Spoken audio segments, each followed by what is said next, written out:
Hello guys, welcome back to my channel. Joffrey Noodle Legs here today with another sort of top 10, but it's not really a top 10. It's my pick of the horror movies from the decades. It's a Saturday, guys, so it's drill city. Everyone in the street has their drill out, so I must apologise if you can hear drilling going on. There's something about a Saturday when men feel they need to get the drills out. Dear. Oh, anyway, Gorilla Killer. Anyway, yeah, so this is a bit of a different one, okay? So what I'm going to be doing today is going through the decades from 1920 upwards and pick an essential horror film from that decade, all right? Now, there's so many to choose from, and it was really difficult, and most of these are going to be pretty obvious, but I think if you want to sort of like look at the history of horror films, I think going back to the 1920s is probably the best. I wouldn't go back any further. There was horror films before the 1920s, but they weren't anything to sort of like that grabbed you. You know, if you know what I mean, it really sort of grabbed you. So I started from the 1920s. So let's not waste any time and get on with it, shall we? So from the 1920s, so 1920 to 1930, my favourite is Das Kabinett des Dr. Caligari, which is this one. It is a German silent movie. It's pretty much about a sort of like an evil kind of guy that works in the fairground, and he's got like this zombie guy that he sends out to do evil things to people, and that's what it's sort of like based upon, and it's really cool. I was kind of really stuck because I was going to pick Nosferatu, but I thought no, this I actually prefer this over Nosferatu. This one I've got here, this is a collector's edition steelbook, when there's only a couple of thousand of these ever made, so it's quite a collector's edition. So I'm really happy to have that in my collection. I did do a review of this on my channel. It does come with a really nice booklet with some sort of like fantastic photographs from the film in there. So it's a really good film. It's really different and interesting, and it really grabs you for the time period it was made in. It really does grab you, and it's an absolutely fantastic film. Really cool. Definitely worth a watch, especially on this sort of like edition. It's really cool. So that's the 1920s. We're going to the 1930s now, and this is when Universal really came into its own. And I picked out one from this box set here, Universal Monsters. So what I'll do, I'll show you the actually, because there's no real cover for it, I'll show you the card for it. And I've picked out for the 1930s Frankenstein, with Boris Karloff. Now there were some amazing films in the 30s. You had Dracula, which was fantastic, with Boris of Bela Lugosi. But I really liked the Frankenstein more. I just think it was more terrifying, and it had more atmosphere to it. Bela Lugosi's Dracula was fantastic, but he played it quite straight. You know what I mean? And to me, it didn't terrify me. Like when you watch Gary Oldman's performance of Dracula in the 1990s version, he plays that so convincingly that he's absolutely terrifying. But I found Bela Lugosi quite straight. But Boris Karloff as Frankenstein's monster was absolutely fantastic, and it was absolutely terrifying for the time. And it also,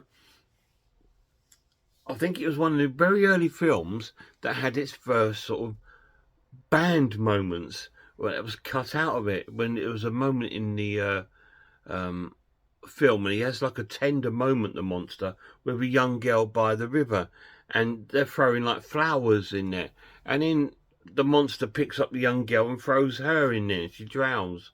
But that bit was cut out of the film. But in this box set, it's actually been placed back into it. So that's really, really cool. Really, really good film. Now, we're sticking with Universal for the 1940s.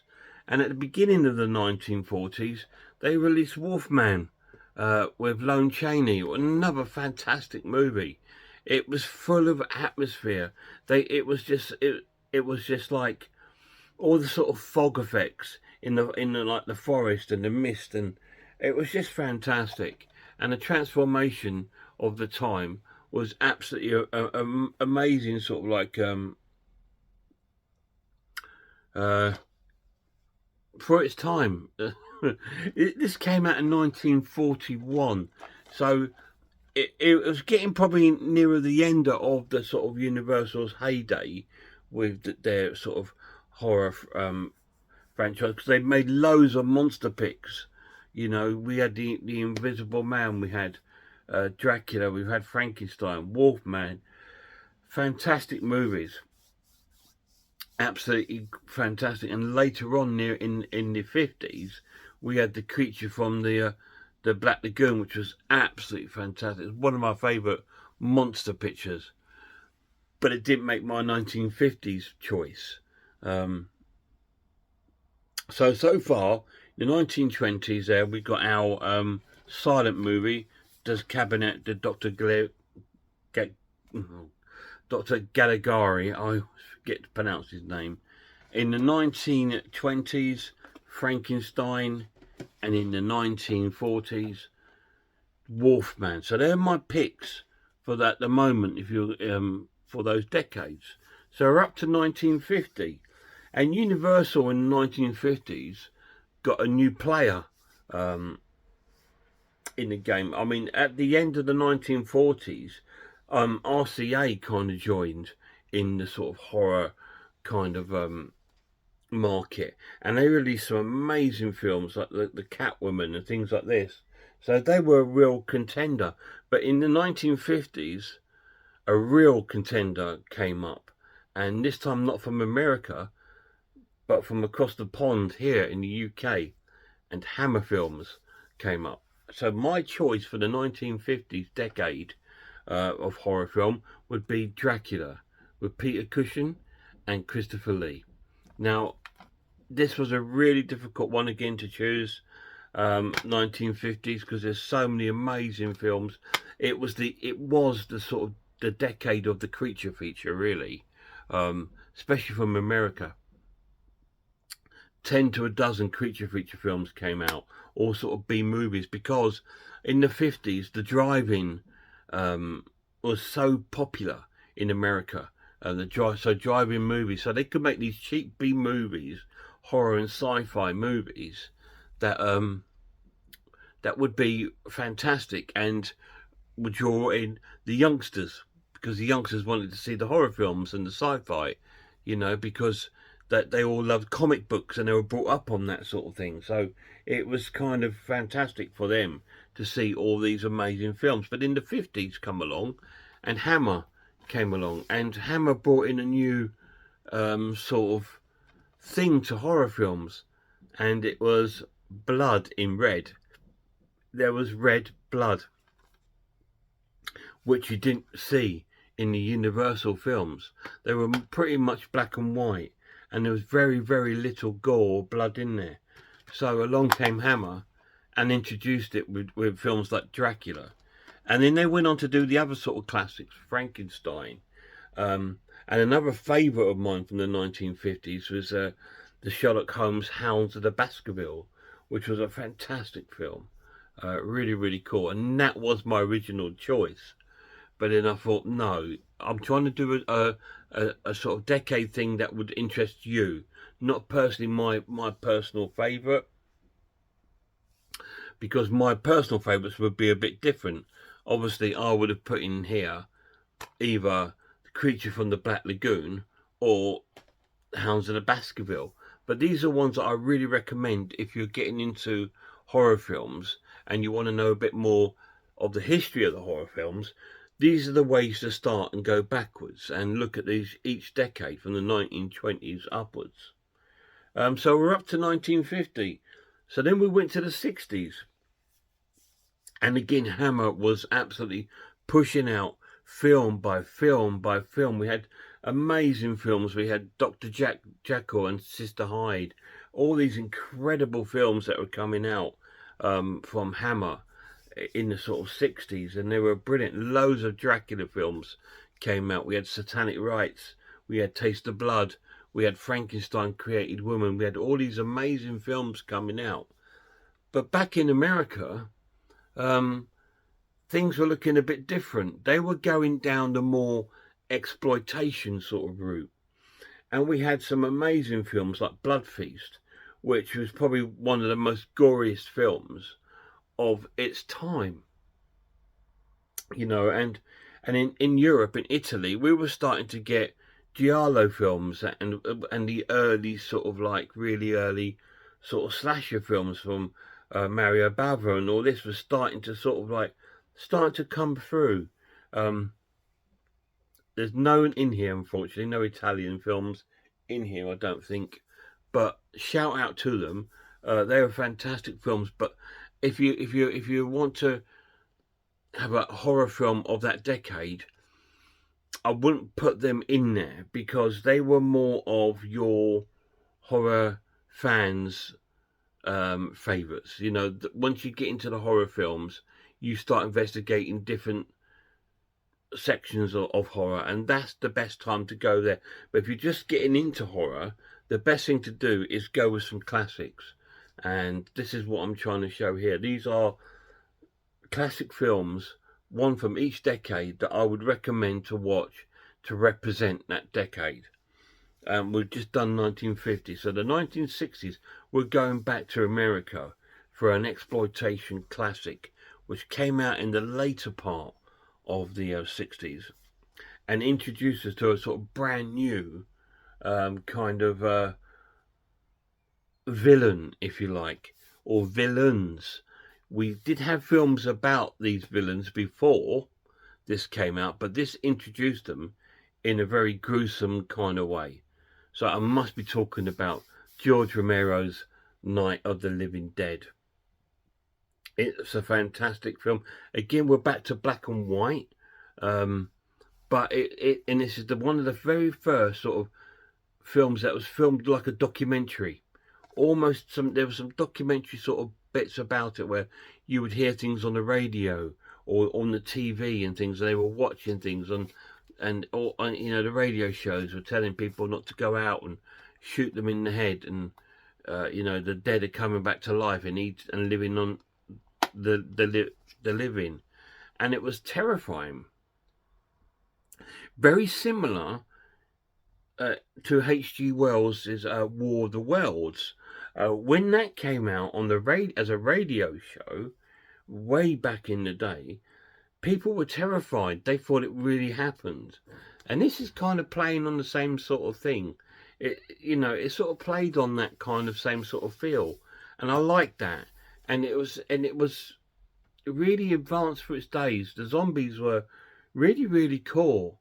You know, they weren't like your normal kind of zombie. These were more intelligent. You know, these have managed how to break down doors and all sort of stuff like this. And again, we had gore, but in black and white. And we had a black hero, which was, again, something else which was really unheard of in that time. You know, all the films that come before it, it was, you know, Van Helsing, and all these were, you know, there was no sort of hero in the film that was sort of black. And this sort of like brought that forward. But when you listen to George Romero talking about this film, he didn't do that on purpose. He just said he was just the best actor that came in for the audition. So but he probably didn't realise what that's actually done to cinema and black cinema, making it sort of like it right, you know, because before it was like, I'm so sorry for the drilling, guys. Before then, it just wasn't done, and it's a shame because we're all human beings. Colour has nothing to do with it. whatsoever. But it was fantastic to see that. And that was in the 1960s, Night of the Living Dead. So the 1970s came along, and again, the exploitation film was two for a penny. We had so many exploitation films coming out from America, especially things like I Drink Your Blood, I Spit on Your Grave, the Texas Chainsaw Massacre. All these sort of exploitation films came out, which were fantastic.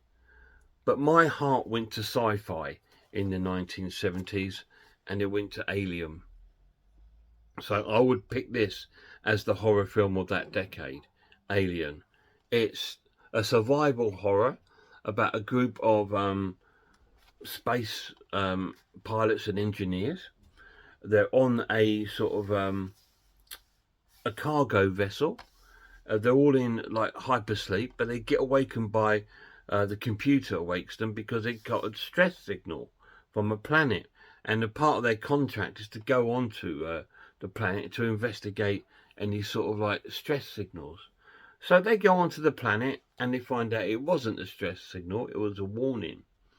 And one of the crew, played by John Hurt, gets infected by a face hugger on his face, which is an alien, and it sort of like ingests like itself into his body, and then ultimately sort of comes out of his stomach and then grows to a full-blown alien. And then it turns into a survival horror where they've all got to survive this creature, and they're all getting picked off one by one because this creature is so advanced, above any sort of human, really. So it's about an advanced race or species against the human beings, and it's like their survival in space where no one can hear you scream. Classic 1970s film. It just sort of like changed everything, didn't it? The drills. It changed everything. It had everything. It had that claustrophobic feel. It had, you know, permanent night. It had survival. It had an amazing creature. It had a fantastic director. It had an amazing soundtrack and a great cast. It had absolutely everything. It's just, to me, the most perfect horror film ever made. It's still my all-time favourite film and always will be. So when you get to the 1970s, it's not going to be Halloween for me. It's going to be Alien. So, talking about Halloween, it didn't make my pick of these, but it's still going to be mentioned in a sense of like it opened another genre to the general public, the slasher genre, because before then the slasher genre in the 70s and 60s was quite, again, a very niche sort of like market. Yes, you had things coming out of Texas Chainsaw Massacre, Maniac, and you know, your Italians had their slashers coming through, you know, Bay of Blood and all these amazing sort of wonderful slasher films. And then Friday the 13th came along, and it was fantastic. And the slashers took over the 80s. But my choice isn't a slasher. It's another survival horror. And it's another science fiction horror. But it's by the director of Halloween, and it's John Carpenter's The Thing, starring Kurt Russell. Now, this to me, again, is another ultimate horror film because it's a survival horror, not too different to Alien. This is in space. This is in the Antarctic, and it's about this. Years ago, an alien spaceship landed into the Antarctic, and a Norwegian team were a scientist there found it and dug it up and dug the alien creature up, and it defrosted, and it sort of like overtook all of them and killed the whole camp off. And then we got the American camp run with Kurt Russell in it, and they discover these film and footage of these of this spaceship. But then what's happened is there was a dog at the Norwegian camp that escaped from that and run to their camp, and the creature then comes out of that dog and infects one by one all the crew members of this sort of like scientific station, and it's a who done it, who is it kind of thriller, and then they all start not trusting one another because they don't know who has been infected and who hasn't, and it turns into an absolutely incredible scary horror film with some of the best gore and effects of its time. Absolutely fantastic, extremely gory film, and extremely lots of special effects with the creature effects and the monster effects. I just noticed how many films of mine about monsters. It's crazy, right? I just love monster films. I just think they're great. And if you're starting into horror, I can't think of a better sort of genre, really. But there we go. That is my 1980s pick of the decade. If you want to start looking into horror, I would strongly recommend The Thing. But like I said, in the 80s, I think the slasher owned the 80s. We had Halloween follow-up films. We had Friday the 13th franchise going through. We had amazing films like The Burning and all these amazing slashers. Candyman, if you can class it as a slasher, which I kind of do to a point. But and then we had loads of sort of like cheap slashers coming through, which were incredible too. You know, Just Before Dawn, Pieces, all these amazing films, Hell High, Girls Night Out, you know, some amazing films. And then the slashers sort of went through into the 90s. And that's where I'm going to put a slasher in. And I'm going to put in Scream as my pick of that decade, the 90s, for a horror film. Just because it sort of took all the best parts of the slashers of the 80s and put them into one sort of combined film with a good cast. It had humour. It had a great killer, Ghostface, which was really convincing. It also had a good plot, and it did sort of went into sequels like Halloween, Friday the 13th. It all spawned sequels. So I thought, well, I'll put that in there for the 90s. I think the 90s was a mixed bag of horrors. There were some real gems to be found in the 90s, but then there were some awful films in the 90s too. But you could probably say that about every decade. But this went on to spawn its own kind of slasher phenomenon afterwards. We had things like Urban Legends, Valentine, I Know What You Did Last Summer, all these sort of things, Cherry Falls. You know, we had all these sort of films following from the Scream because that turned out to be so popular. And I can see why, because it's amazing. And then when the 90s ended, the sort of slasher did really. Then we were inundated with remakes, mostly of slashers, because people had run out of ideas. But in Europe, in a Scandinavian country called Sweden, they brought out the best vampire film between 2000 and 2010, and that's Let the Right One In. That is my pick of films between 2000 2010. I believe it was out in about 2008. This tells the story of a young girl who's a vampire and a young lad, and they befriend each other, and it's about their relationship building up, and because he's been bullied quite a lot, and she gives him strength to deal with things, and she becomes very protective with him.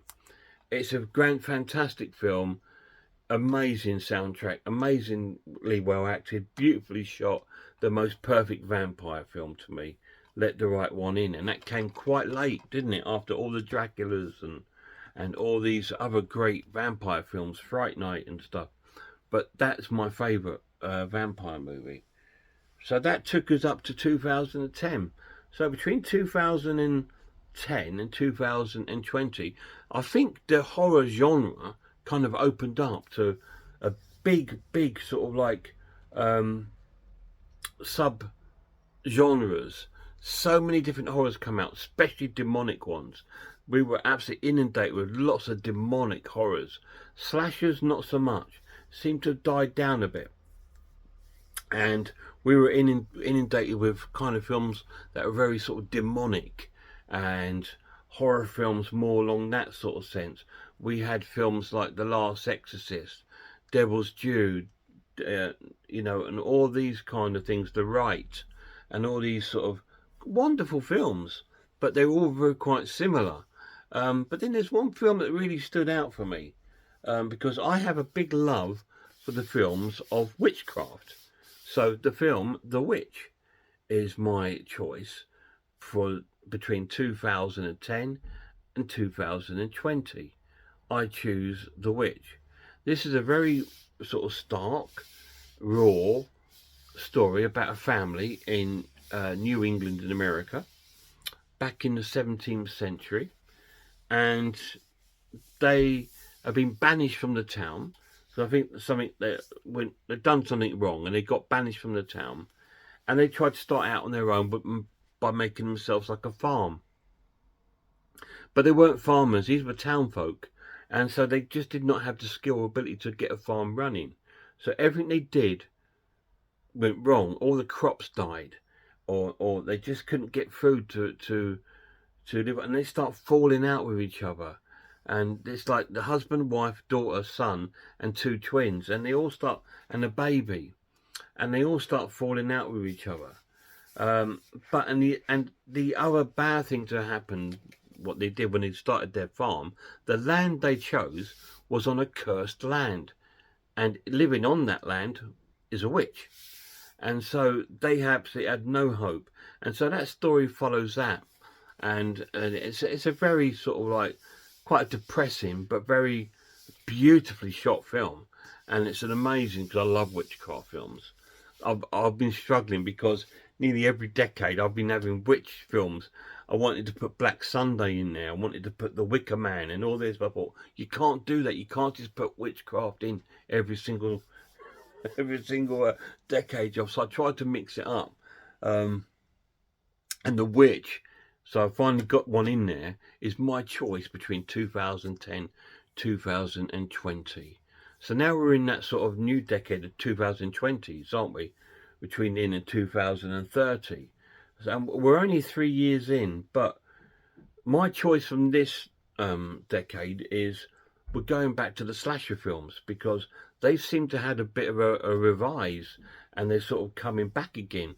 We've had some new Scream films, and we've had some other really good slashers coming through, and we've had a brand new iconic villain. We've had Art the Clown. So I'm going to choose Terrifier as the films to choose between 2020 to 2030. I mean, that could change, because we've still got 7 years left of this decade. But at the moment, I think he's the one to look out for, is Art the Clown. Particularly Terrifier 2. I think it's a fantastic film. Very long. It's about 2.5 hours. But you can't say you don't get value for your money from it. What's different about this than the other slashers is that it's extreme. This is now the era of extreme horror. So this is extremely violent, extremely gory, and extremely sort of stomach churning. There is some stomach churning moments that even I find difficult to watch in those films. But that's how the horror films sort of progressed. We started off with the humble silent movies, and then the classic sort of like Victorian stories with Dracula and Frankenstein, and Edgar Allan Poe stories were coming through from America, from their studios. You know, we had all these classic films, and then we sort of went through a stage of like where Hammer introduced us to a bit of the red stuff, and then we went back to America, where they thought you know, this is a time now where anything goes. So exploitation, which probably all reared from the Vietnam War and the sort of like all the battles that the country had with feminism and racism in the country at the time, all sort of represented into the horror films. And in the 80s, it was like, because the 80s to me was the best period for horror film. And then we had this, you know, we had the slasher movie, which just took over the whole sort of like whole 80s really with horror films. It really, really did. Apart from zombie films, zombie was the other genre that hit big time in the 80s with your Day of the Dead and Return of the Living Dead. All these really cool zombie films came out. And in the 90s came along and we sort of went back a bit to the slashers, which was really cool. And they were really good, really well made, with big casts, you know. Some people made their first debuts in there, you know. You had Jack Black in I know he did Lost Summer films. We had casts from Friends in some of the film. You know, it was just like really, really strange. And it was just a big money. And in 2000s, more went to the sort of demonic sort of films, and now we're up to like the extreme horrors. And just think, back in the 80s, these extreme horrors would not have been allowed because of the video nasties. Anyway, guys, it's been a long video, this one, but it's been a good video to sort of like show you what I think would be my picks for new horror fans, a film from each decade from the 1920s upwards to check out. So please do. And while you're about it, check out some other horror channels. Check out Horror Hands. Check out The Horror Geek and Man v Film. RS Designs, Pizzawell. I Am the Ice Lord.